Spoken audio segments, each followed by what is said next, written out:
Hi friends, welcome to my channel.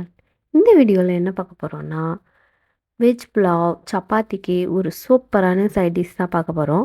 அது எப்படி செய்கிறதுங்கிறத பார்க்கலாம். வாங்க வீடியோக்குள்ளே போகலாம்.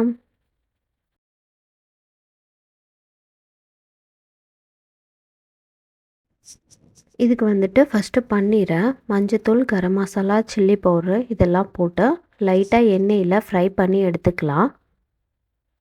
மாற்றி வச்சுட்டு இதே கடாயிலேயே நம்ம பன்னீர் மசாலா செய்ய ஸ்டார்ட் பண்ணிடலாம்.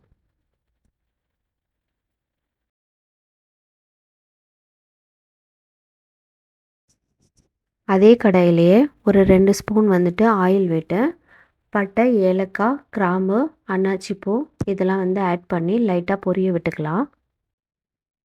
இது கூடவே ஒரு 2 பெரிய சைஸ் வெங்காயத்தை சின்ன சின்னதாக கட் பண்ணி வச்சுருக்கேன். அதை இது கூட ஆட் பண்ணிக்கலாம். வெங்காயத்தை நல்லா வதக்கிக்கலாம். வெங்காயம் நல்லா வதங்கட்டும். நம்ம இந்த டைமில் பன்னீர் மசாலாவுக்கு தேவையான மசாலா பேஸ்ட்டாக அரைச்சி எடுத்துக்கலாம். ஒரு மிக்ஸி ஜாரில் 2 பெரிய சைஸ் தக்காளி, 10 முந்திரி, ஒரு 15 பல் பூண்டு ஆட் பண்ணிக்கலாம். இது கூடவே கொஞ்சோண்டு புதினா,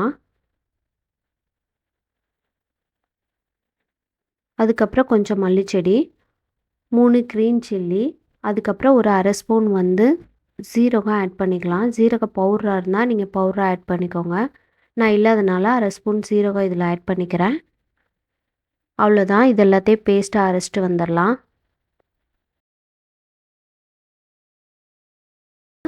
நம்மளோட சூப்பரான டேஸ்டான பன்னீர் பட்டர் மசாலா ரெடி ஆயிடுச்சு. இது வெஜ் புலாவ் இல்லைன்னா சப்பாத்தி இதுக்கெல்லாம் சூப்பரான காம்பினேஷனாக இருக்கும். கண்டிப்பாக வீட்டில் ட்ரை பண்ணி பாருங்கள்.